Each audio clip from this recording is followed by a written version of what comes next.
नमो ज्ञानेश्वरा करुणा करा दयाळा तुमचा अनुग्रहाला ध्रुव पावन झालो चराचरी। नाम सप्ताहाच्या जागरणानिमित्त सेवेकरता घेतला अंग संत सम्राट ज्ञानेश्वर महाराज यांचा असून या महिन्याहून महाराज परमानंदाची महती सांगून भगवान परमात्म्याकडे मागणी मागू लागले। प्रसंग असा आहे, संत सम्राट ज्ञानेश्वर महाराजांनी परमेश्वराचं स्मरण केल्याबरोबर भगवान परमात्मा प्रगट झालेत। त्यावेळेला ते भगवान परमात्म्याला म्हणू लागले, देवा आज माझ्यासाठी सोन्याचा दिवस आहे, अमृताचा वर्षा व्हायला लागलाय, माझी तुझ्याकडे एकच मागणी, गोपाळा रे तुझे ध्यान लागो म्हणा, आणून विसंबे हरी जगत जीवना। देवा माझ्या मनाला तुझं ध्यान लागू दे, क्षणभर सुद्धा विसर पडू देऊ नको। तन मनो शरण विनटलो तुझे पायी, बाप रुखमा देवरा वाचून आणून येणे काही न वाचन मी तुला शरण आलोय, तुझ्याशिवाय मी दुसरं काही जाणत नाही, अशी ज्ञानेश्वर महाराजाची देवाकडे मागणी आहे। विठाला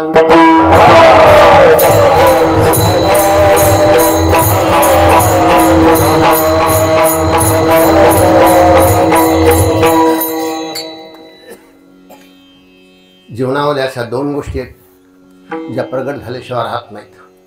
परमानंदाची महती सांगितली माऊलीने या भागामध्ये। सुख आणि दुःख जीवनामध्ये प्रगट झाल्याशिवाय राहत नाही। तो माणूस मग कुठेही असो, घरात असो, बाहेर असो, एकांतात असो, लोकांतात असो, स्मरण झाल्याबरोबर माणसाला स्मरण होतं, दोन गोष्टी विसरतच नाही माणूस। दुःखाचं स्मरण झाल्याबरोबर माणसाला रडू येतं। हो, माणूस समाजात असो, एकांतात असो, पण डोळ्याला पाणी आल्याशिवाय राहत नाही। प्रसंग असा सांगतो, पेपरात अशी घटना आली होती, एक मुलगा 99% मार्क घेऊन पास झाला, महाराष्ट्रामध्ये त्याचा पहिला नंबर आला, सत्कार करू लागले। त्याचा सत्काराची वेळ होती, प्रतिष्ठित माणसं जमलेली होती, शिक्षक वृंद आलेले होते, विद्यार्थी जमा झाले होते, गावातले लोकही जमा झाले होते। तेव्हा मुख्य जे अतिथी होते त्यावेळेला त्यांनी हार आणला, समोर तो मुलगा आला, आल्यावर त्यांना रडायला सुरुवात केली, धाय मुकलून रडू लागला। दुःख त्याला आवरल्या जात नव्हतं। त्याला विचारलं, काय झालंय, तू कशामुळे रडायला? तो म्हणला, 2 वर्ष झाले वडील घरातून निघून गेलेत, माझ्या आईच्या डोक्यावर परिणाम झालाय, तिला वेळ लागलाय, मी एकुलता एक आहे, आता हा आनंद मी घरी जाऊन कुणाला सांगणार आहे? त्याच्यामुळे त्याला रडू येत होतं। आनंद सांगायला सुद्धा माणूस लागतो, म्हणून दुःखाचा उमाळा आला त्याला। मला एकच सांगायचं की दुःख प्रगट झाल्याशिवाय राहत नाही, त्याप्रमाणे आनंद सुद्धा प्रगट झाल्याशिवाय राहत नाही।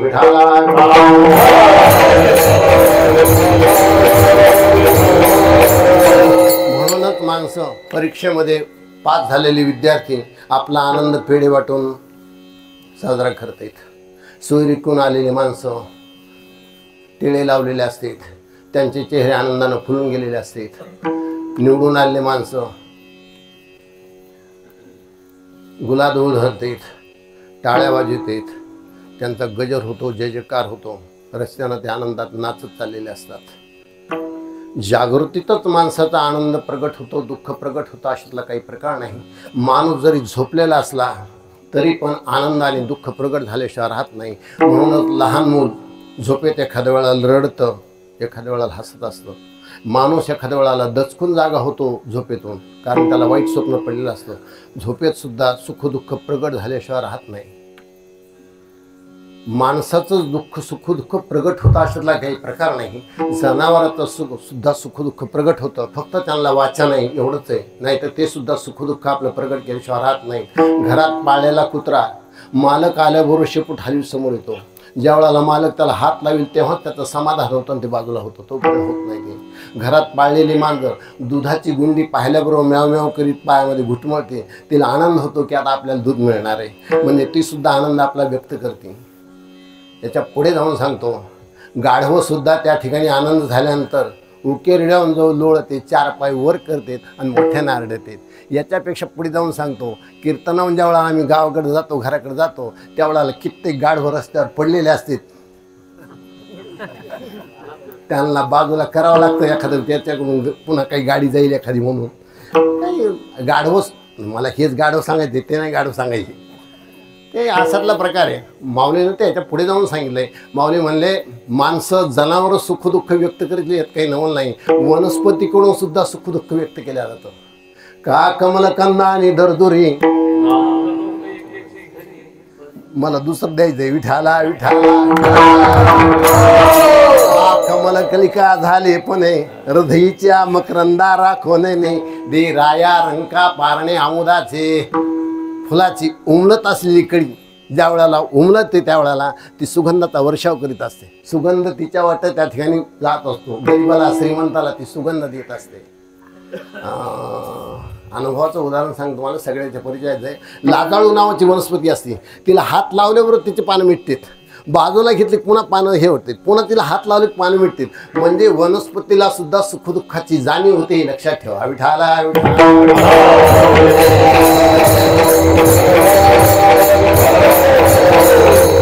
प्रपंचामध्ये जर सुखदुःख व्यक्त झाल्याशिवाय राहत नाही, परमार्थामध्ये तर परमानंद प्राप्त होतो. ते सुख व्यक्त झाल्याशिवाय राहिलंच कसं? माऊली अभंगाच्या पहिल्या त्यांना सांगू लागले,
माऊली म्हणू लागलेत, आज माझ्यासाठी सोन्याचा दिवस आहे, अमृताचा वर्षा व्हायला परमात्मा त्यांच्या समोर उभे. मला पुन्हा पहिल्याच चरणाकडे यायचंय. विठाला विठाला तुमचा घोळ होऊ नये म्हणण्याचं म्हणून सांगून ठेवायला तुम्हाला. विठाला विठाला मला विदुरून ती सांगायची, त्याच्यामुळे मी पुन्हा पहिल्या चरणाकडे येणार आहे. परमार्थामध्ये परमानंद होतो ही गोष्ट खरी आहे. परमार्थामध्ये सुख असतं ही गोष्ट खरी आहे. प्रपंचाच्या बाबतीत जर विचार केला तर प्रपंच सुखाचा का दुःखाचा? संसार सुखाचा दुःखाचा? काय म्हणणं आहे कोणाचं? संसारात सुख आहे का नाही? जाऊ दे, ऐकलं सांगा. संसारात सुख आहे का नाही? काय म्हणणं आहे तुमचं? हा, सुख विठाला विठाला मोजमाप करू नका. तुला कोणी सांगितलं मोजमाप करायचं? आम्ही विचारायलो आहे का नाही, मग सुख आहे का नाही, काय म्हणणं आहे या लोकांचं तिथे ऐकून घेऊ दे. काय म्हणणं आहे, सुख आहे का नाही संसारामध्ये? काय म्हणणं आहे? नाही म्हणत आपल्याला घराकडे जायचं नाही का? आता कोणाला घरी जायचं नाही, इथं बसलेल्यापैकी उभा राहणाऱ्याला जायचं नाही का, सांगणाऱ्याला जायचं नाही, घराकडे कोणाला जायचं? सुख नाही संसारामध्ये मला घराकडे जायचं काही कामच नाही ना. आहे का नाही मग संसारामध्ये सुख? काय म्हणायचं? सुख आहे का नाही संसारामध्ये? घरी जायचं नाही का? मला एका माणसानं सांगितलं, महाराज एवढा त्रासून गेलो म्हणला, घरी जायची वासना नाही. झालं काय? तर म्हणला बायको अशी म्हणला बोलते, म्हणला ती पंचनामा रस्त्यावर करते म्हणला, त्याच्यामुळे मला जा वाटत नाही. मी म्हणलं मग आता काय करावं वाटतं, मला दुसरी करा वाटती. वा कमाली किती माणसाची. म्हणजे संसारामध्ये सुख आहे का नाही असं जर विचारलं, संसारामध्ये बरं संसारामध्ये जर सुख नसतं तर आपण 95% लोक संसारात राहायला नसतात ना. 99 जाऊ द्या, 95 म्हणण्यापेक्षा 99% आपण संसारामध्ये सगळे. संसारामध्ये जर सुख नसतं 99% संसारात गुंतले नसते लोक. बरं संसारामध्ये जर दुःख असतं तर 1% का होईना लोक सोडून गेले नसते. 18 भारवन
संसारामध्ये जर पूर्ण सुख मिळालं असतं 1% का होईना लोक सोडून गेले संसार. आजही बद्रीवानाच्या ठिकाणी केदारनाथच्या ठिकाणी गेलं तर आजही तिथे बसलेले लोक आहेत.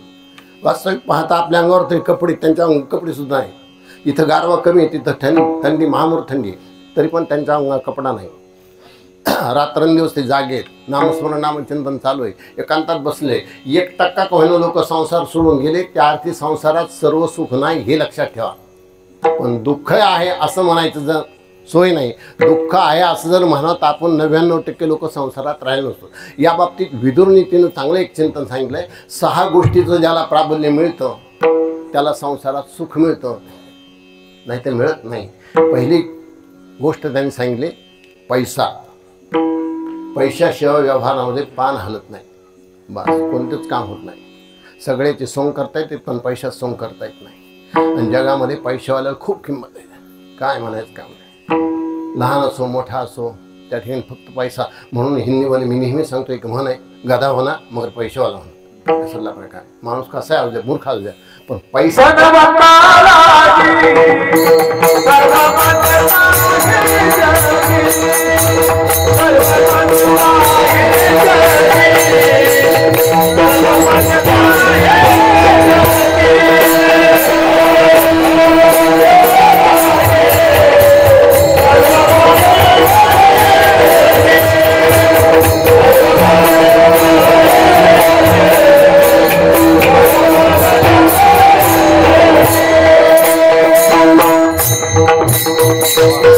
धनवंताला घे सर्व मान्यता वयोवृद्धा तपोवृद्धा ज्ञानवृद्धा सदा पुढे तिष्ठन्ति सदनद्वारे गुणिन किंकरायो. वयोवृद्ध, ज्ञानवृद्ध, तपोवृद्ध माणसं धनवंताच्या दारात सेवकाप्रमाणे उभे असतात. पैसे ते रे तीन नाम परशा परसू परसराम. पैशाचे नाव येते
फाटे फोडू नको असे विटाला. सगळ्यात मोठं उदाहरण देतो महाभारतातलं. धृतराष्ट्र धनवान होता म्हणूनच भीष्माचार्यासारख्याने त्याच्यासमोर मानाखाली घातल्या. द्रोणाचार्यासारख्याने अपमानी शब्द सहन केले. कर्णासारखे महारथी वीर त्याचे मित्र बनले. फक्त पैसा, दुसरं काही कारण नाही.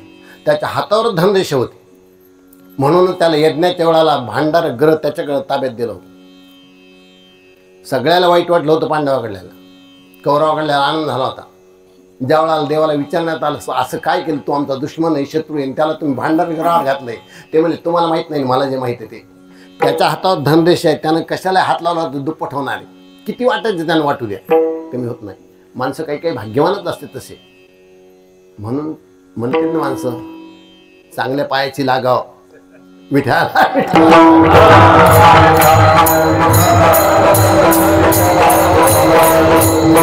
म्हणूनच माणसं ज्या वेळेला जाणते माणसं सोयरिकीला जातील. आता नाही, पूर्वीच्या काळातलं सांगायचं. आता ए पोरा विठ्ठल जाणते माणसं ज्या वेळेला जात होती सोयरिकीला, त्यावेळेला मुलगी ज्या वेळेला पाहायला दाखवायला आणायची त्यावेळेला ते पाणी प्यायला मागायचे आणि पाण्याचा ग्लास सांडून द्यायचे पाणी. कशामुळे, काय कारण आहे त्याचं? कारण आहे त्या पाण्यावर पाय देऊन तिने पुढे पाय टाकावं आणि पाय टाकल्यावर तिच्या रेषा उमटत होत्या. पाय सरळ आहे का, साप आहे का तिचा, तिच्यामध्ये आहे का नाही, बाकीचं काही सांगत नाही. सोडायचा प्रयत्न तुम्ही इथेही करू नका. त्याला प्रकार आहे म्हणून सांगत होते, म्हणून पाहत होते. धनवानाला एवढी किंमत आहे. धनवान माणूस असावा, भाग्यवान माणूस असावा, भाग्यवान स्त्री असावी. आणि भाग्य हे जन्मजात असतं. या आणल्यानं लुटून आणल्यानं भाग्य येत नाही. धनाला या विश्वामध्ये फार मोठी किंमत आहे. ज्याला धन असतं ज्याच्याकडं त्याला फार मोठी किंमत असते. पहिला प्रकार. दुसरा प्रकार असा आहे, माणसाला आरोग्य प्राप्त व्हावं. विदुर नीतीने सांगायला तुम्हाला. दुसरा प्रकार त्यांनी सांगितला, आरोग्य चांगलं असावं. काही काही माणसं खूप पैशावाले पण 17 रोग झाले त्यांना. साखर खायची नाही, तुपाकडं पाहायचं नाही, गहू ताटात घ्यायचे नाही, गादीवर झोपायचं नाही, उशी घ्यायची नाही, मीठ खायचं. कशाला सांगू सगळंच मला काय 17 रोग झाले त्यांना. ते एक म्हण आहे ना, ज्या वेळेला दात असते त्यावेळेला चेने नसते आणि चेने असते त्यावेळेला दात नसते.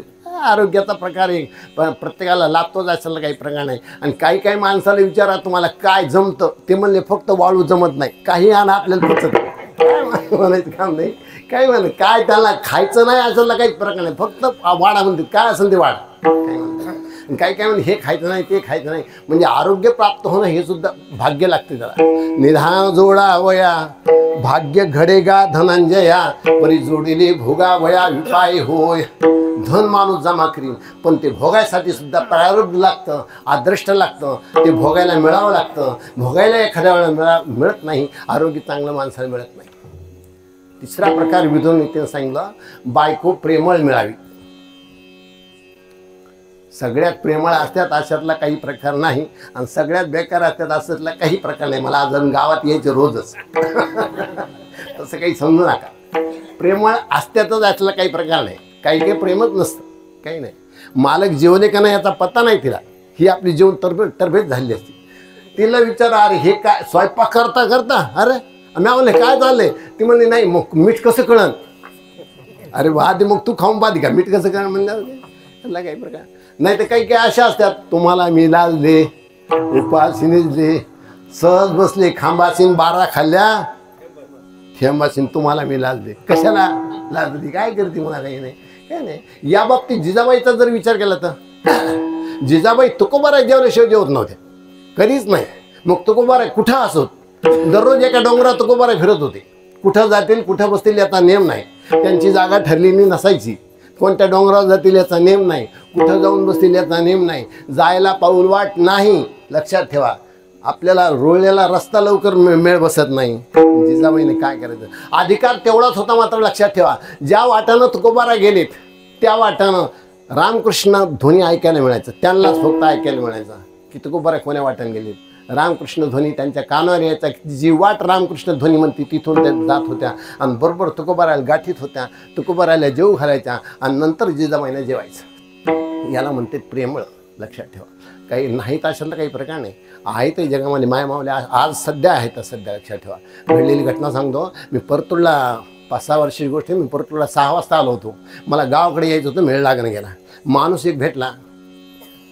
ते म्हणलं कुठं महाराज? मी आपलं गावाकडे जायचं. काय मिळेल? मी आपलं मिळ नाही काहीच. म्हणलं मग आज आपल्याकडे जाऊ, सकाळी तुम्हाला 4ला घरी नेऊन सोडतो, रात्री आपण घरी जाऊ. आमचं गाव जवळ आहे. आता इथं बरे लोकच माणसं आहेत. आम्ही 2 जण मोटरसायकल बसलो. त्याच्या गावाकडे ज्यावेळेला गेलो त्यावेळेला बैठकीसमोर मी उभा राहिलो.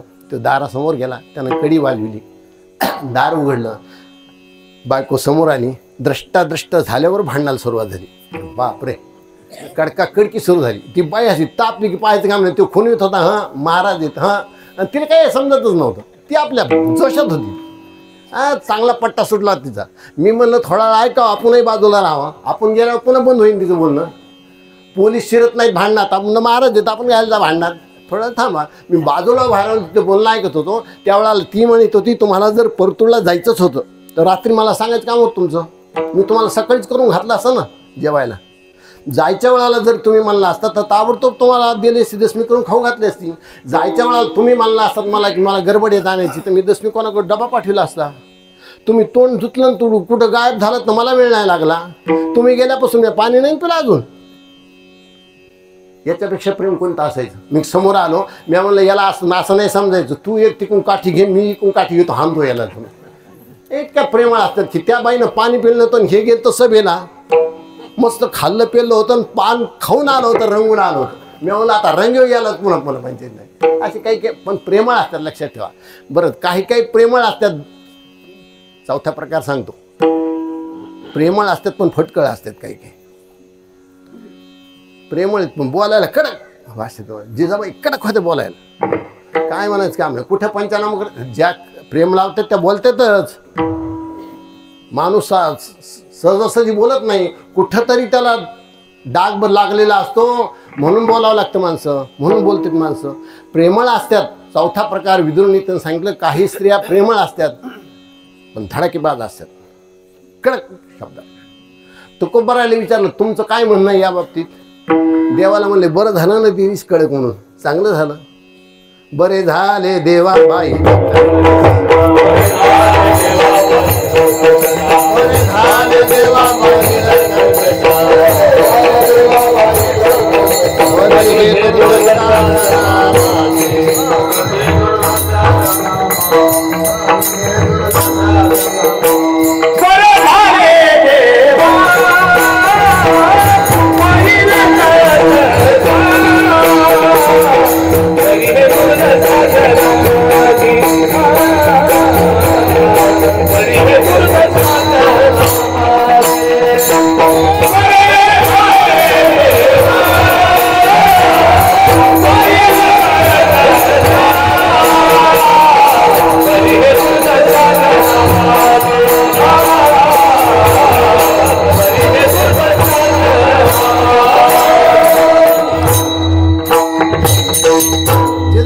कडक स्वभावाच्या होत्या, प्रेमळ होत्या पण कडक स्वभावाच्या, बोलायला कमी. त्याचं कारणच असं ना, जिजाबाईकडे सगळं काम होतं ना. म्हशीची धार काढायची त्यांच्याचकडं, म्हशीचं दूध विकायचं त्यांच्याचकडं, ज्वारी आणायची असली तर त्यांच्याचकडं, दळायचं असलं तर त्यांच्याचकडं. दळून दळावं लागत होतं ना, पहिलं घरी दळावं लागत होतं ना. मग बोलणं कमी येणार आहे का त्याच्या माणसाला. आणि तो कोबा रोज एका डोंगरावर मस्त चालले. तू का म्हणे आम्हाला एकांतात, तुम्हाला एकांतात वाच, पण या बाईची 12 वाजले ना. मग अधिकारी कोण, तुकोबार आहे का जिजाबाई? हा विठाला विठाला.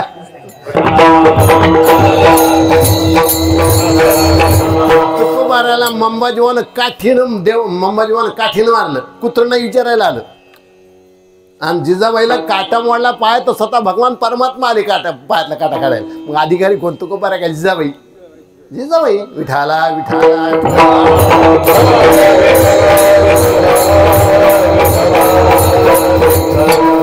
हुशार हुशार घरात कोण बुवा का बाई? हे काही सांगू नको रे. विठाला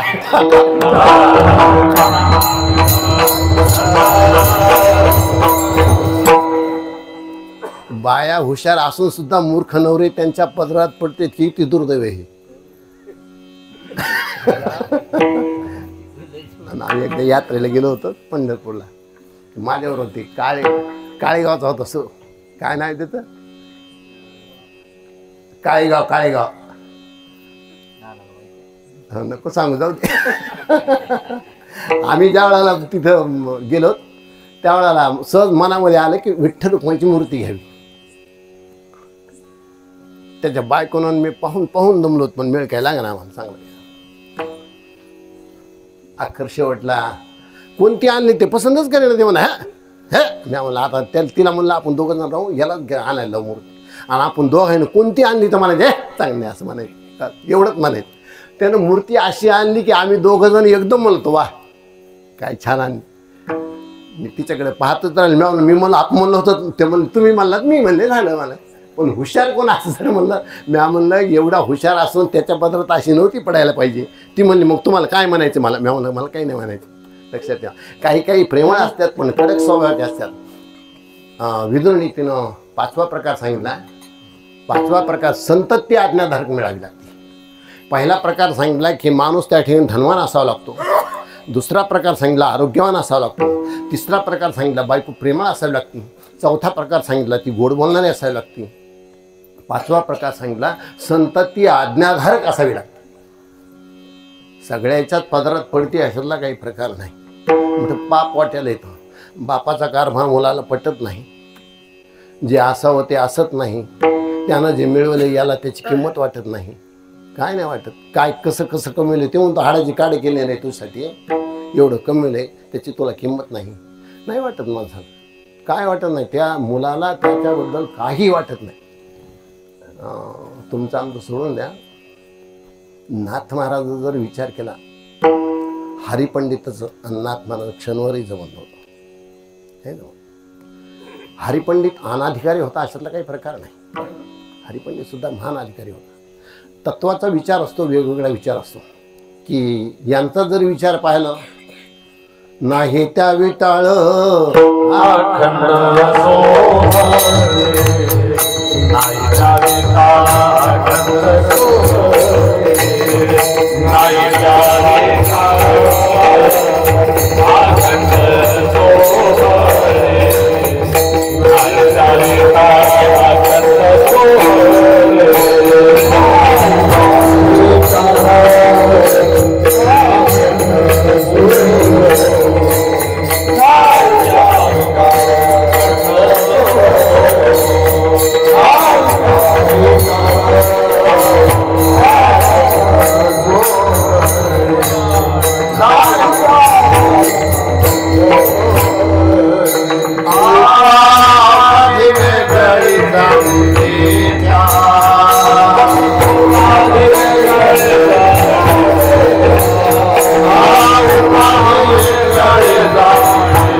फरक होता असं जर विचारलं तर हरिपंडित पूर्व मीमांसेमध्ये गुंतलेले होते, नाथ महाराज उत्तर मीमांसेकडे गेले होते. फरक एवढा होता दोघांमध्ये. सवळवळ कडक होतं हरिपंडित, त्याला मागं पुढे जमत नव्हतं, काय म्हणायचं काम नाही. आणि नाथ महाराज काय म्हणायचं कामच नाही, ब्रह्मच सगळं. विठ्ठल जळीस्थळी भरला, काय म्हणायचं, काय वाटायचंच नाही नाथ महाराजाला, काहीच नाही. म्हणून त्यांच्या दोघांचा 36 आकडा होता. प्रसंग असा सांगतो मला, एके दिवशी नाथ महाराज, एक बाई आली नाथ महाराजाकडे आणि तिनं नाथ महाराज सांगितलं की माझी इच्छा आहे की तुम्हाला जीव घाला म्हणून. ते म्हणले काय कारण आहे? ते म्हणले कारण असं आहे, मी गडगंज श्रीमंत होते, खूप पैसा होता माझ्याकडं, सोन्यात धरून येत होता माझ्या घरातून. त्यावेळेला मी नवस केला होता 1000 सत्पुरुष जेवायला घालीन म्हणून. मला वाटलं कसं आहे, मी सप्ताह करीन, नाम सप्ताह करीन, त्या ठिकाणी लोक येतील जेवायला, मी जीव घालीन. पण त्या नवसाचा मला विसर पडला आणि मला दरिद्र प्राप्त झालं. सांगणारानं मला सांगितलं की तुझा नवस चुकलाय म्हणून तुला हे दरिद्र प्राप्त झालंय, तेवढा नवस तू पूर्ण कर. पण माझ्याजवळ आता काही नाही राहिलं, काय करा म्हणून त्याच माणसाला विचारलं, काय करू आता, माझं काही राहिलं नाही, माझ्याकडे पैसा नाही राहिला, काही नाही, एवढे लोक मी जीव घालू शकत नाही. ते म्हणले काही नाही, नाथ महाराज आणायचं जीव घालायला झालं, एक सत्पुरुष जीव घातलं की झालं. म्हणून मी तुमच्याकडे आले, जेवायला यावं अशी माझी इच्छा. ते म्हणले काय हरकत नाही, मी हरिपंडिताला स्वयंपाक करायचं सांग.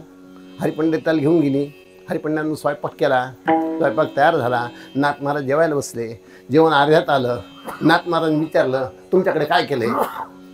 ते म्हणले आमच्याकडे पुरणाच्या पोळ्या केल्यात. ते म्हणले मला एक आनंद वाढा ना मला.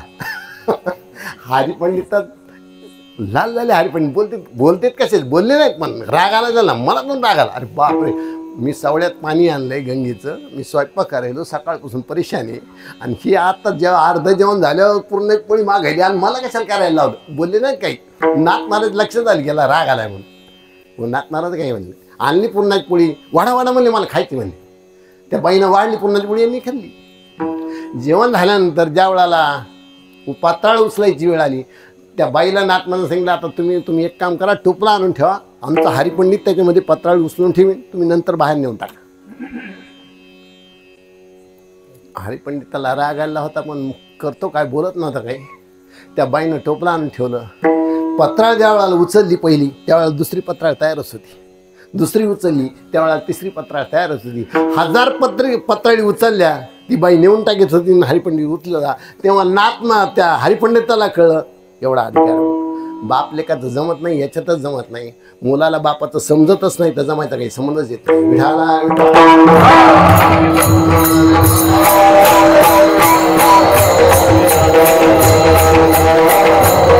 समजून घ्यावं लागतं ना, मुलाने समजून घ्यावं लागतं. यानं आपल्यासाठी हाडाचे खाडे केलेत, आपल्यासाठी हार राबलाय, एवढे कष्ट केलेत, आपल्याला हे सगळं कमवून ठेवलं, हे आपल्यासाठीच कमवून ठेवलंय, आपल्यासाठीच करायला हे मुलाला कळावं लागेल ना, आणि त्यानं कळून घ्यावं लागेल ना त्यानं. नाही तर गधे 25 काय कामाचे, 25 वर्षात सुद्धा पण त्याला काहीच कळत नाही त्या माणसाला. घटना भक्तिशास्त्र आणखी काशी दिली. एका मंदिरामध्ये पुजारी होता, पुजारी त्याच्याकडं सनई वाजवायचं काम होतं. त्याच्यासाठी त्याला 15 एकर जमीन मिळाली होती. देवाचा दररोजचा नैवेद्य मिळायचा त्याला, आणि देवापुढे आलेले पैसेसुद्धा त्यालाच मिळायचे. म्हणून त्याला वाटलं होतं की मुलाला आपण हात उद्योग करायला लावावा, जमिनीला जमीन कायम राहील, दररोजचा उदरनिर्वाह होईल, पुन्हा काही करायचं काम नाही. पण मुलगा ऐकत नव्हता, मुलाला पटत नव्हतं बापाचं. मला हे पुजारी म्हणा, मला नाही करायचं म्हणायचा. पण बाप धडधाकट होता, बलवान होता. त्यानं त्याला एक दिवशी जवळ बोलावलं, खाली पाडलं उतानं, त्याच्या छातीवर बसला, त्याचा आ केला, आणि त्याच्या तोंडामध्ये ती सनई कोंबली. पिपाणी नसती, पिपाणी त्यांची असती मला वाटतं. फार फरक आहे.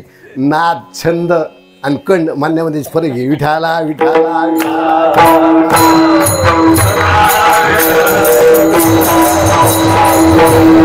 आमच्या मालकाला कीर्तनाचा छंद आहे असं बाईनं म्हणावं.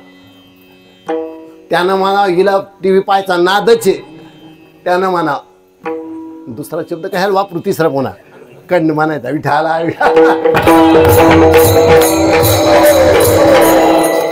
पिपाणी इथला शब्द नाही, पिपाणी तिकडला शब्द आहे. हा सनई त्यानं त्याच्या तोंडात घातली. पोरग म्हणलं तुमच्या हातात होतं तेवढं तुम्ही केलं, उतानं पाडलं, आ केला माझा, सनई तोंडात घातली. पण फुकली तर वाजून म्हणला, नाही फुकला काय वाजन. आता काय करतो बाप, म्हणजे संतती सुद्धा आज्ञाधारक मिळायला पुण्य लागतं, लक्षात ठेवा.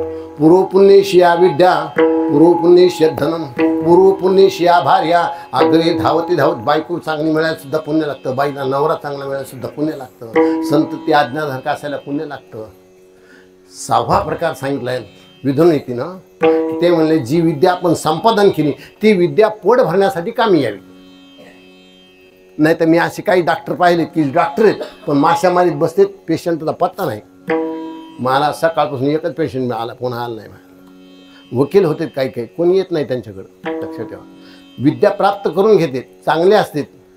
मला तर असा अनुभव आहे, 99% मार्क घेऊन पास झालेली पोरं व्यवहारामध्ये मूर्ख ठरते. विठाला विठाला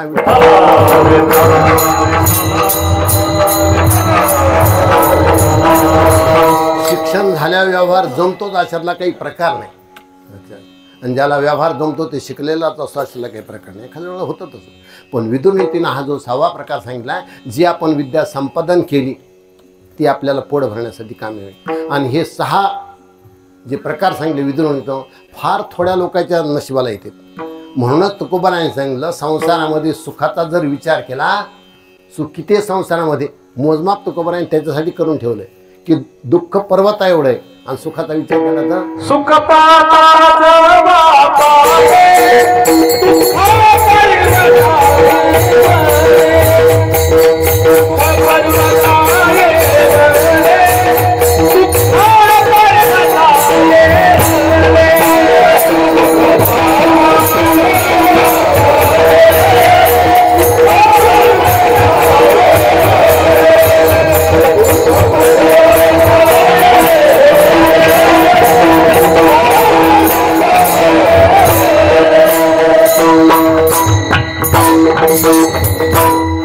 पाहता जवा पाडे दुःख पर्वता एवढे. संसारामध्ये सुख नाही असं लागे प्रकार नाही. संसारामध्ये सुख आहे पण जवा इतकं सुख आहे, संसारामध्ये दुःख फार मोठं आहे.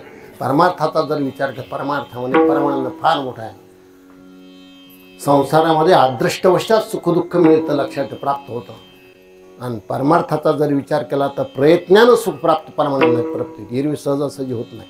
माझे या सत्यवादाचे तपन वाचा केली बहुत कल्प, मागे बहुता जन्मीन हेच करीत आलो आम्ही. कित्येक जन्मजन्माची तपश्चर्या असते ह्या लोकांची, फार मोठे प्रयत्न केले असतात, त्याच्यात जन्मचे जन्म घालवले असतात. म्हणून त्या प्रयत्नानं नामस्मरण नामचिंतामध्ये काल गेले असते त्यांचे, म्हणून त्यांना परमानंदाची प्राप्ती झाली. हाच प्रसंग ज्यावेळेला माऊली समोर आला, त्यांची ज्यावेळेला साधना पूर्णतेला गेली, त्यांनी देवाचं स्मरण केलं आणि भगवान परमात्मा माऊली समोर प्रगट झाले. अभंगाच्या पहिल्या चरणात परमानंद सांगू लागलेत माऊली.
सोन्याचा दिवस आजी अमृते पाहला.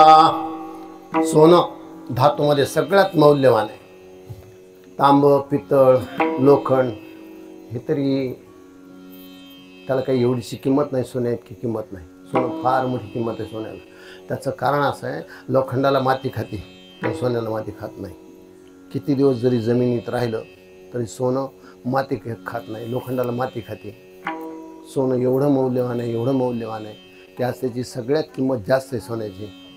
मला वाटतं 60च्या वर गेले, 60च्या वर गेले. त्याचं कारण असं सांगतो, काल परवाशी त्या पौर्णिमेच्या वेळाला सगळ्या टाळ करायला पंचधातूची अंगठी करावी असं माझ्या मनात आलं.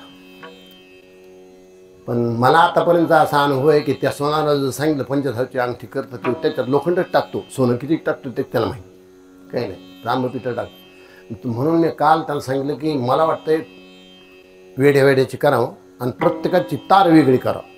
सोन्याची तार वेगळी, चांदीची तार वेगळी, पितळ्याची तार वेगळी, तांब्याची तार वेगळी, अशा तारा वेगवेगळ्या करायच्या आणि करायची अंगठी करायची. त्यावेळेला त्या माणसाचा मला निरोप आला, महाराज 70,000च्या वर चाललं हे सगळं, नुसतं सोनं आणि लाखाच्या वर अंगठ्या चालल्यात, 1.5 लाख रुपये लागायचे, कसं करायचं आहे. मी म्हणलं नाही, तुझी तेवढी हैसियत नाही, तू तेवढ्या अजून गेला नाहीस. मग त्याला सोनाराला सांग चांदीत सोनं टाक, म्हणजे मग तर जमतंय ना. 15-25 हजारच्या आत बाहेरचा खेळ आहे म्हणून. ते म्हणलं हो तेवढं जमतंय मला. मग त्याला म्हणलं त्याच्यात टाक. म्हणून काल कळालं सोनं हे मौल्यवान. सोन्याला किती महत्त्व आहे असं जर विचारलं तर, सुवर्ण स्नान घडावं, गंगेच्या स्नाना इतकं सुवर्ण स्नानाला महत्त्व आहे. ज्या वेळेला माणूस देवाला पाणी घालतो त्यावेळेला हातामध्ये त्याच्या अंगठी काही का होईना पण गुंजभर काढून सोनं असावं आणि सोनं बुडून नंतर देवाला पाणी घालावं, सुवर्ण स्नान म्हणते. गंगेच्या स्नाना इतकं महत्त्व आहे. म्हणूनच वारकरी असला तरी त्यानं सोनं धारण करावं. तुम्हाला तुकोबाराने सांगितलं नाही का, सोने रुपये आम्हा, पण ते लोकांचं सोनं सांगितले, घरचं सोनं नाही सांगितलं, हे लक्षात ठेवा. नाही सांगितलं, घरच्या सोन्याला नाही म्हणले तुकोबारा, सोने रुपये. मला का मी असंच कीर्तन ते सांगितलं आणि कीर्तन झाले का महाराजांनी मला गाठलं. ते म्हणलं महाराज आता सांगितलं याच्यानंतर असं सांगू नका लोकांना सोनं अंगावर असावं म्हणून. मी म्हणलं झालं काय असं असतं कोण सोने रुपये आम्हा प्रत्येक तुकोबाराचं प्रमाण नाही का. मी म्हणलं हो आहे. आता दर्शनाला यायला ना म्हणलं आपल्या लोक सगळे, तर मग ज्याच्या अंगावर सगळ्यात जास्त दागिने असतील असा माणूस बाजूला उभा करा, मग तुम्हाला याची किंमत सांगतो. मग एका माणसाच्या अंगावर सगळ्यात जास्त दागिने होते त्याला बाजूला उभा राहू दिलं. नंतर सगळे दर्शनावून गेल्यावर त्या माणसाला सांगितलं तुझ्या अंगावर जेवढं सोनं आहे तेवढं या महाराजाला देऊन टाक आणि या महाराजाची गाडी घेऊन जा. गाडी ते म्हणलं बाप्पा असं कुठं असतंय का. म्हणलं मग काय झालं, 50 लाखाची गाडी लागते तुला आणि गुणभर सोनं वारकायला जमत नाही का. विठाला गाडी 2 लाखाची जमत नाही का, 10 लाखाची 25 लाखाची गाडी असावंच लागते. अरे हे ते बरोबर पाहणे याचा त्याचा विचार नुसतं म्हणण्यानं नाही जमत तसं. म्हणून सुवर्णाला ते पवित्र एवढं पवित्र आहे की सोन्याचे दागिने कमरेच्या वर असते, खाली नसते, एवढी त्याला किंमत आहे. चांदीचे दागिने पायापासून डोक्यापर्यंत असते, पण सोन्याचे दागिन्याचा जर विचार केला तर कमरेच्या वरच सोन्याचे दागिने असते. मौल्यवान धातू आहे. गंगे स्नाना इतकं त्या स्नानाला महत्त्व आहे. देवाला ज्या वेळेला पाणी घालतो त्या वेळेला सुवर्ण स्नान देवाला घालावं असं शास्त्राचा विधी आहे. विठाला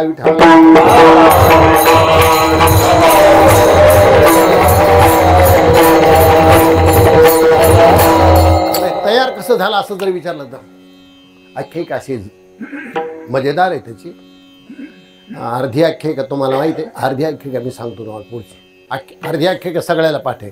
तो भस्मासूर नावाचा राक्षस होता, महादेवाला दररोज भस्म आणून द्यायचा. त्याला खूप त्रास होत होता. मग त्यानं देवाला सांगितलं की मला खूप त्रास व्हायला, मला काहीतरी वरदान द्या. मग त्यांनी सांगितले ज्याच्या डोक्यावर हात ठेवशील तो जवळून भस्म होईल. त्यांनी पुढचं सांगतो मला की तो शंकराच्या डोक्यावर हात द्यायला धावला. शंकराने विष्णूचा धावा केला. भगवान परमात्मा मोहिनीच्या रूपामध्ये प्रगट झाले. दैत्यानं ज्या वेळाला पाहिलं त्यावेळेला दैत्य तिला पाहून बेहोश झाला. लावण्य ते खरे दुःख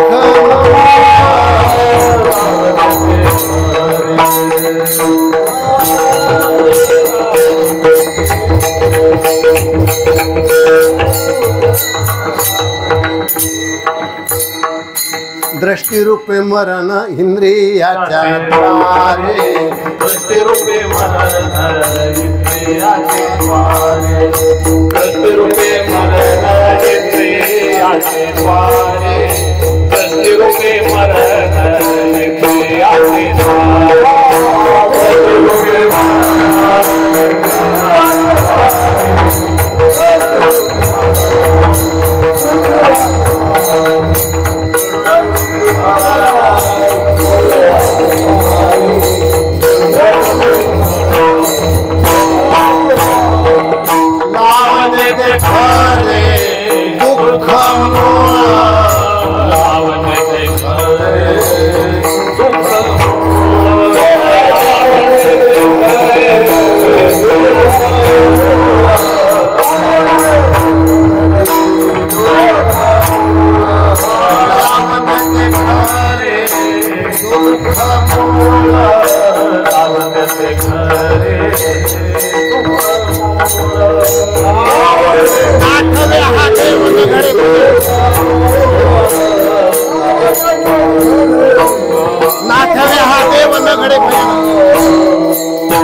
हा नावातून धरून झाला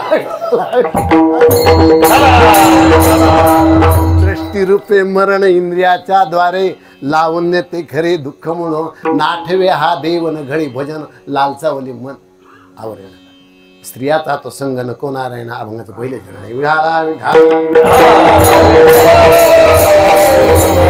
ज्यावेळाला ती मोहिनी आली त्या दैत्यानं ज्यावेळाला तिला पाहिलं त्यावेळाला बेहोश झाला. मला वाटतं तुझ्याशी लग्न ती म्हणली मला लग्न करायसाठी झाली ना दुसरं काही यार नाही का पण मी म्हणून तसं वागायचं सगळ्याला माहिती ती नाचू लागली हे नाचू लागला तिनं डोक्यावर हात ठेवला स्वतःच्या यानं डोक्यावर काय व्हायचं ते झालं बस मग झालं शिल्लक राहिलं पण एवढ्यावर नाही थांबलं प्रकरण महादेवाची दृष्टी तिच्यावर गेली मोहिनीवर महादेव सुद्धा तिला पण बेहोश झाले तिच्या मागं लागली नुसते बेहोश नाही ती मोहिनी पुढं महादेव माग कामाजी कोतवाल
भगवान शंकर त्या मोहिनीच्या माग लागलेत मोहिनी पुढे पळती ते सांगायलेत मी मोहिनी नाही मी विष्णू आहे मोहिनीचं रूप धारण त्यांना काही समजणार बेहोश झाले इतके पळत होते एवढे बेहोश झाले अखेर शेवटला वीरेपात झाला महादेवाचा आणि वीरेपात ज्या ठिकाणी झालं त्या ठिकाणी सोन्याच्या खणी तयार झाले सोनं वीर्य भगवान शंकराच्या वीर्यापासून सोनं तयार झालं आणि वीर्याला सुद्धा माणसाच्या सोन्या इतकीच किंमत आहे हे लक्षात ठेवा विठाला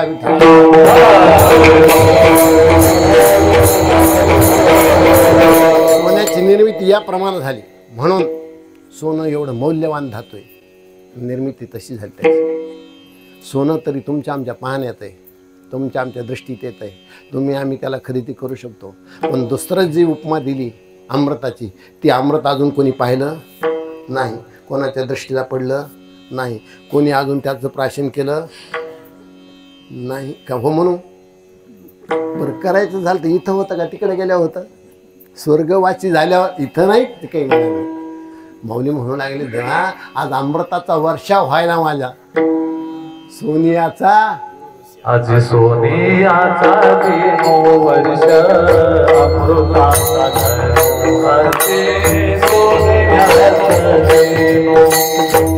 सोनिया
सर्वांच्या बाबतीत हे घडत नाही हे लक्षात ठेवा. परमेश्वराचं दर्शन होत नाही याच्यातला काही प्रकार नाही. तुम्हाला परमेश्वराचं दर्शन होतं पण ते मूर्तीत होतं दर्शन पण मूर्तीत होतं. साधकाला परमेश्वराचं दर्शन होतं पण स्वप्नात होतं. योग्याला परमेश्वराचं दर्शन होतं पण हृदयात होतं. आणि भगवत भक्ताचा जर विचार केला तर भगवान परमात्मा त्यांना साक्षात प्रगट होतो. साठविला राही हृदय संपुष्टी बाहेर धाकुटी मूर्ती व्हा. भगवान परमात्मा समोर येतो, त्यांच्या हात जोडून असतो. भगवान परमात्माला काय म्हणायचं आहे त्याप्रमाणे माऊलीनं स्मरण केल्याबरोबर भगवान परमात्मा प्रगट झाले आणि माऊली देवाला मागणी मागू लागली.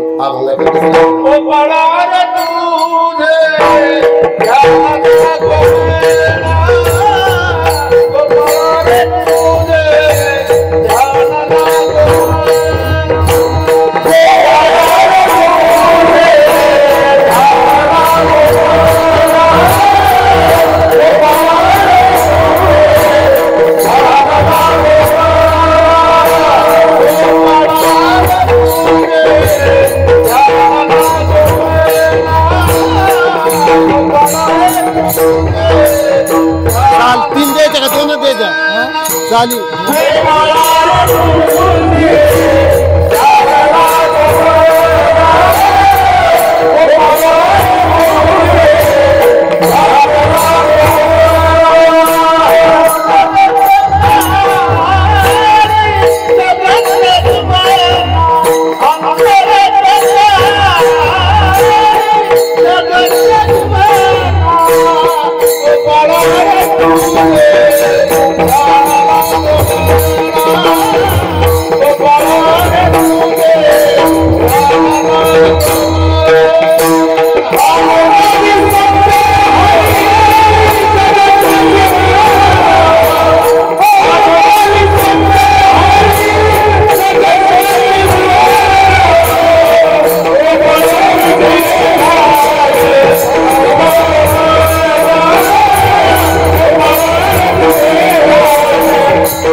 माऊलीची परमेश्वराजवळ मागणी देवा मनाला तुझं ध्यान लागू दे. मन परमेश्वराकडे जाणं सगळ्यात कठीण गोष्ट आहे. एकाग्र होत नाही का असं जर विचारलं तर मन एकाग्र होतं, कुणाचंही होतं. सर्वसामान्य माणसाचं एकाग्र मन होत नाही असं काही प्रकार नाही. त्यातला काही प्रकार नाही. मन एकाग्र होतं. कधी होतं सांगू तुम्हाला. एखाद्या माणसाजवळ पैसे द्यावं, 500च्या 100च्या 200च्या नोटा द्यावं आणि त्याला मोजायला लावा. एकाग्र चित्तानं मोजितो, कोणा पाहिजे नाही. त्याला मोजणं झाल्यावर त्याला विचारावं नोटा किती कितीच्या आहेत ह्या. ते म्हणतो 500चे 2 आहेत महाराज, 200च्या 4 आहेत. बरोबर सगळे हिशोब जाऊन एकाग्रता झाल्याशिवाय सांगता येतं काही. असा कोणता माणूस की ज्याला काही मोजताच येत नाही पैसे. आंधळ्याला पैसे समजते, डोळ्याला समजत येत काही नवले असं लोक म्हणते. त्याला विचार खरंय का खोटे म्हणून. विठाला विठाला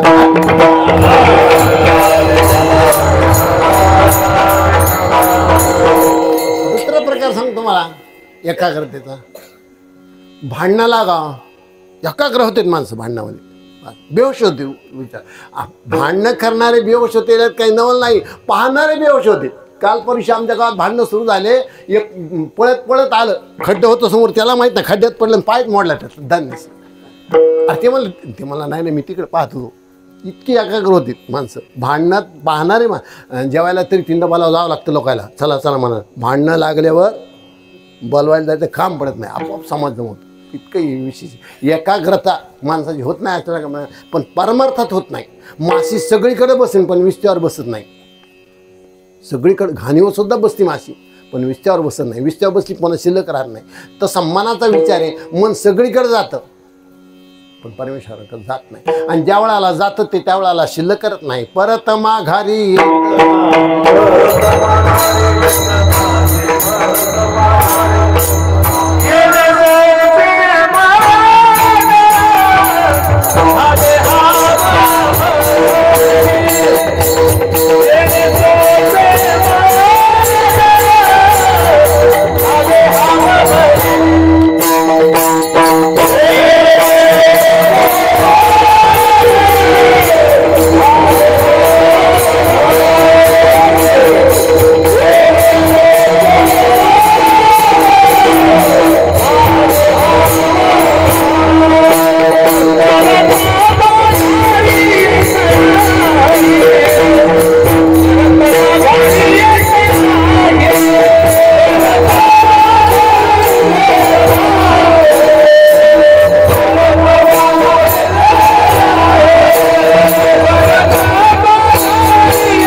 सोसे मन झाले हवा भरी, परत माघारी येताना गोपाळा रे तुझे ध्यान लागो म्हणा.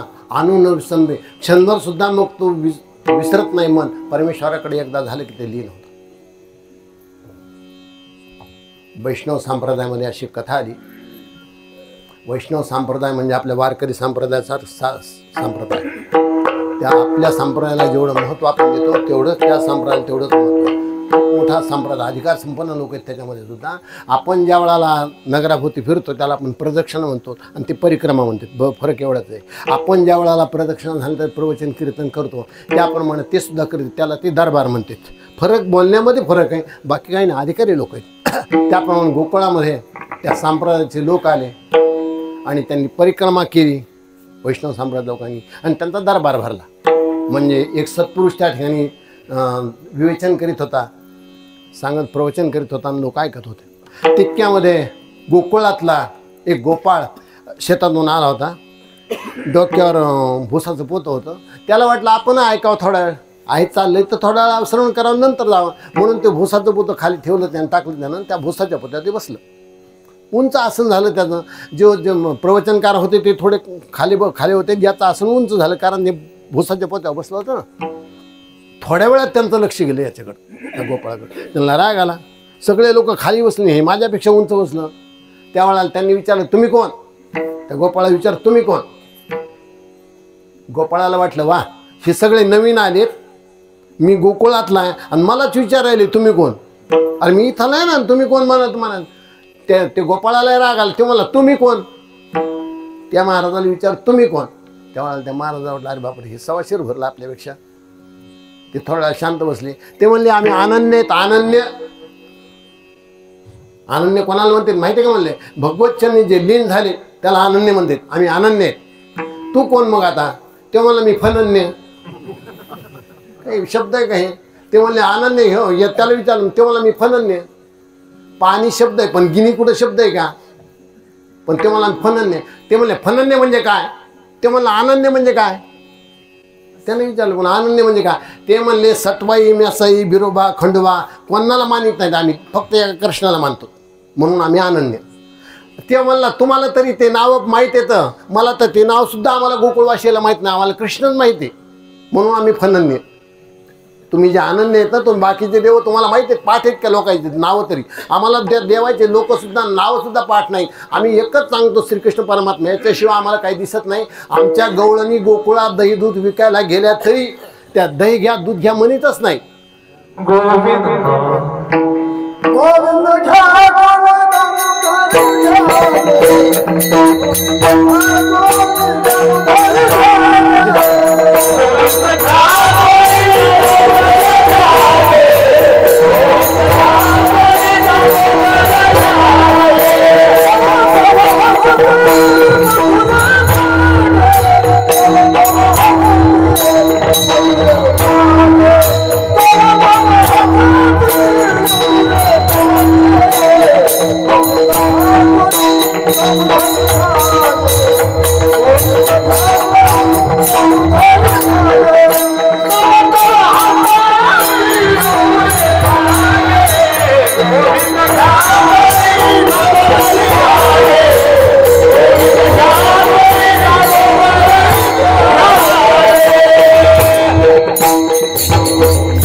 गोविंद फनन्य. दही घ्या दूध घ्या सुद्धा म्हणत नव्हतं त्या गवळणी. गोविंद घ्या कोण गोपाळ घ्या, कृष्णाशिवाय त्यांना दुसरं काही दिसत नव्हतं. एवढ्या त्या अनन्य झालेल्या होत्या, म्हणून आम्ही म्हणते लक्षात. हे सुख फार थोड्या लोकांच्या पदरी पडतं. त्याच्यासाठी काय करावं लागतं असं जर विचारलं तर शरीरानं तर शरण देवाला जावंच लागतं, पण मन सुद्धा त्याच्याने समर्पित करावं लागतं. आपण शरीरानं देवाला शरण जातो, पण मनानं देवाला शरण जात नाही. मन जाण्याला जास्त महत्त्व आहे. आपण जरी सध्या इथं बसलो असतो, कोण कुठेही सध्याच्या वेळेला मनानं काही माहीत नाही. लक्षात ठेवा इतका प्रकार आहे. म्हणून शेवटच्या चरणात सांगितलं दोन्ही असावी लागते.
पुंडलिका वरदे.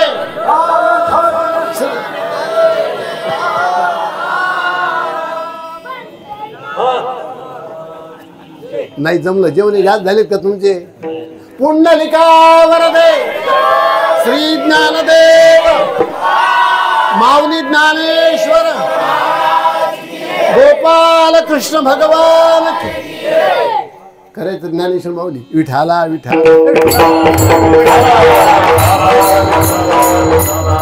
एक मुद्दा सांगतो, ज्ञानेश्वर माऊली करतो. चाल घ्यायची नाही ती दुसरी म्हणून, तिसरी चाल घ्यायची एकदम. बाप रुक्मा तनु मनो शरण विनटलो तुझे पायी, बाप रुक्मा दिवरावातून आणून येणे काही. मनानं शरण जाण्याला विशेष महत्त्व आहे. तनानं जाऊन असला काही प्रकार नाही. तनानं गेलं तरच मनानं जाता येतं, नाही तर जाता येत नाही, हे लक्षात ठेवा. पडिले वळण इंद्रिया सकाळा भावतो निराळा नाही तुझा. सवय इंद्रियाला लावा लागते, दर्शनाची सवय लावा लागते, दर्शनाला जावं लागतं, दर्शनाला जात जावं. आणि दर्शनाला जात जात मन जात असतं. तण गेल्यानंतर मन जात असतं. आणि वेळ आलीच एखाद्या वेळाला मन जर नाहीच गेलं ते मग कबीरदास म्हणले कुठेही त्याला जाऊ दे. मन गया तो जाने दे, मत जाने दे शरीर. नाखेचे कमान तो कहा लगे गातीर. एक दिवस ते फिरून फिरून तिथे येणारच आहे. आणि येतं ते लक्षात ठेवा. कोणाचं येतं नाही, कोणाचं येतं असं काही सांगायचं काम नाही. कोणा जाणे कोणा घडे उपासना आणि अंतरच्या खुणा देव जाणे, काही सांगता येत नाही. सकाळची वेळ होती, एक ग्रस्त एका ग्रस्ताला विचारण्यासाठी आले. तितक्यामध्ये त्या ग्रस्ताची सून सडा टाकणं झाला होता आणि रांगोळी काढली. त्यावेळेला त्यांनी विचारलं, वा मालक घरी आहेत का? ती म्हणे नाही, भाजी मंडीत गेलेत. मालक सुनानं सांगितलं सासरी भाजी मंडीत गेले. ते ग्रस्त वापस गेला, परत गेला. 4 वाजता ज्या वेळेला आला तो ग्रस्त माघारी, त्यावेळेला ते म्हणला काय कमाल आहे तुमची. अहो आपलं कालच ठरलं होतं, आपल्याला दोघांना जायचं होतं, काम किती महत्त्वाचं होतं. त्याच्यामुळे तुम्हाला म्हणलं होतं की बाजार करायचं तुम्ही आदल्या दिवशी दुसऱ्या गावाला ती गोदरी भरते, तिथून तुम्ही माळवा आणा. तुम्हाला काय बाजार करायचं तुम्ही बाजार करून आणा. आजच्या दिवस तुम्ही जाऊ नका कुठं, आपल्याला तुम्हाला गावाला जायचं होतं. ते म्हणले हो तसंच झालं होतं ना. मग ते म्हणले काय झालं होतं? मी सकाळी आलो होतो, तुमची सून तिथं सडा टाकला होता आणि रांगोळी काढीत होती. मी तिला विचारलं मालक घरी का? ती म्हणली भाजी मंडीत गेले. त्याला राग आला ना. मी पूजा करत होतो म्हणलं त्यावेळेला, ती तुम्हाला भाजी मंडीत गेली म्हणली. कमाले का नाही तिचे? चला मला घरात. दोघं जण ज्या वेळेला घरात गेले त्यावेळेला सोनाला बोलावून घेतलं. म्हणले सकाळी हे आलते का आपल्याकडं का? ते म्हणले हो आलते. मग हे काय म्हणले तुला? ते म्हणले मालक घरी आहेत का? मग तू काय म्हणलीस त्यांना? मी त्यांना म्हणलं भाजी मंडीत गेलो. तुला माहीत नव्हतं का मी पूजा करायला? ती म्हणली माहीत होतं, मला माहीत होतं. कालच तुम्ही भाजी मंडीत जाऊन आलात म्हणजे मला माहीत होतं. पण काल तुम्ही ज्या वेळेला भाजी मंडीत गेलतात त्यावेळेला त्या माणसाला 5 रुपये दिले होते. 2च जोड्या आल्या होत्या, 3 रुपये त्याच्याकडे राहिले होते. म्हणून पूजा करता करता तुमचं मन भाजी मंडीत गेलं होतं. आणि तुम्ही त्या माणसाला म्हणले होते की माझे 3 रुपये राहिले. तुम्ही पूजा करत होते पण मन तुमचं तिथं होतं. ते मला पाया पडू दे. मला कोणाच्या पाया पडावं? सासरे येते का सासूच्या? कोण जाणे कोणा घडे उपासना अंतरीच्या खुणा धीर जाणे, एवढा अधिकार असतो काही काही माणसं. त्यांना आपोआपच कळतं. काय कळतं, कशानं कळतं? त्यांची तपश्चर्याच तशी असती, नामचिंतनच तसं असतं. आणून येणे काही, दुसरं काहीच त्याला चिंतन नसतं. सासरेचं मन कुठं गेलंय ते सोनाला कळलं. ज्ञानेश्वर